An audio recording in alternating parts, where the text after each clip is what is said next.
Mga boss, ayan. Sarado pa, dito mga tropa natin nag-aantay. Anong oras kayo boss dumatay? 6:30. 6:30, Kalaka ka no? Tapos San Juan, boss? Ay, Ibaan, tapos Santo Tomas. Ang customer natin mga boss, dahil kaya to na nagiging issue to, gawa ng pag matagal na ang motor mo tapos hindi mo pinalitan ng pipe. Ang problema boss, putol pares tambutso. Tornilyo ng tambutso. Ayo boss, putol lang tornilyo. Ayo boss, putol din. Ito naman kay sir, takbo nito 18 na lang, hindi daw maka-20. Teka lang sir.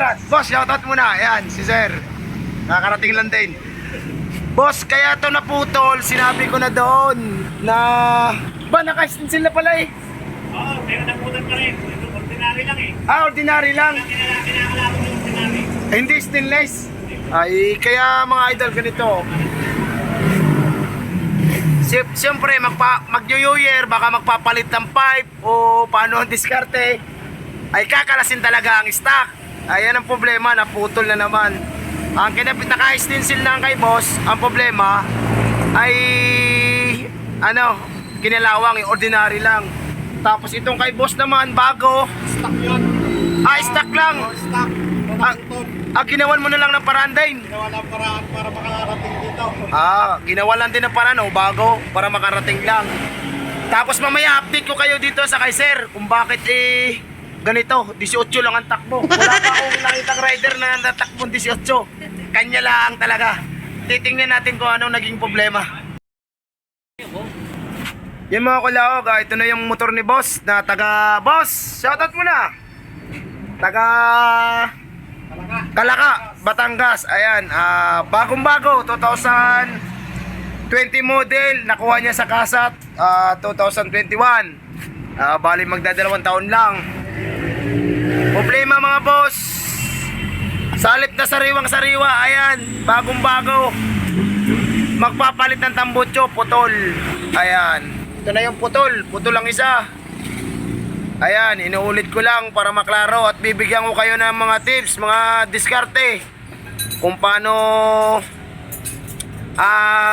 patagalin yung high stencil, mamaya. Ito nung kay sir naman, naka stencil din. Nagasan nga kayo boss?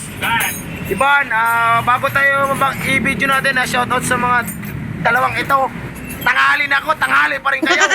Utang ina. Ayan. Itong kay sir naman, uulitin ko lang at para maliwanag ang lahat.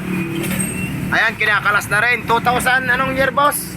2120. 2120 din, halos magkaparehas. Palit lang ang kahanan kay boss. Ayan, para mapiki yung dali kayo ito, first gen. Akala nyo first gen, hindi yan first gen mga boss. Reborn din to. Ang problema ay ang stencil ni boss ay ordinary lang.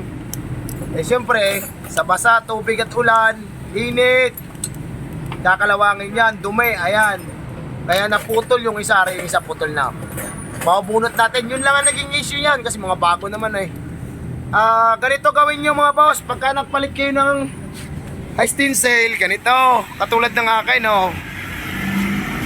kung halimbawa magpalit na kayo ng stencil, ganyan, bili kayo nito, yung buong thread na matatakpan, ito para sa inyo to, para hindi kakalawangin yung thread.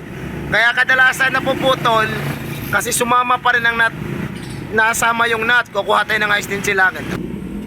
Yan mga idol, ito na yung stencil ito stainless to. Syempre pagka nagtagal kasi, halimbawa ito nakabaon na siya sa head. Ayan. Tapos itong nut, halimbawa ito na yung nut, nakadikit na. Ayan. Pagka kasi nagtagal, ulan, init, dumi, magkukos yan ng kumbaga hindi nagagalaw to, mag-i-stuck yung nut, hindi mabubunot ng sagad. Ayan. Ang mangyayari dyan, pwede ulit na maputol o malostrit ang nut or maputol ulit. Ang gagawin nyo, lalagyan nyo na ng nut na katulad nung pinakita ko, para lahat ng thread matatakpan. Pag kinalas nyo, wala siyang dumi. Ayan, katulad nito. Ayan, katulad yan, oh. Kasi buo na tatakpan. Itong ginamit kong to, mga idol, nut yan ng mga pangmiyo. Mga high nut ng pangmiyo sa head. Yan lang ginamit ko. Bumili na kayo niyan. Mura lang yan. Stainless din yan, oh. Ayan. Mura lang yan. 400 lang ata. Apat na yon. Benta nyo sa tropa nyo ang dalawa. O tig-dalawa kayo. Para hindi na kakalawangin tong. Ayan, ang trade. At saka mamaya, yun lang naman naging issue, ano, mga idol. Yung putol ng tornilyo. Kasi mag-New Year, magpapalit ng kanyang pipe. Ayan. Yun mga kalawang, no, advice ko lang sa mga bagong motor, palitan nyo na ng high stencil. Ang ipapalit nyo yung stainless. Kasi katulad nung isa, ang pinalit niya ay high stencil na itim. Huwag yun kasi kalawangin yun. Tsaka may tips ako na nilagay doon.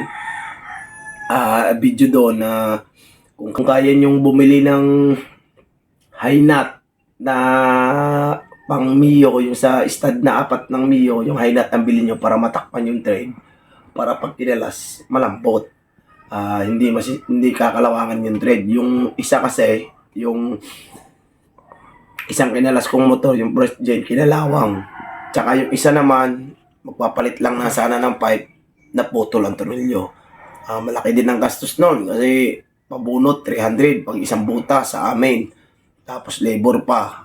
Di medyo malaki. Magpapalit ka lang ng elbow or tambutso. Kaya hanggat maaga pa, makakalas pa yan. Yung mga bago. Kaya palitan nyo na. Yun lang mga kulog na pwedeng sumubok pag hindi gusto. May ayawan naman yan. Maraming salamat.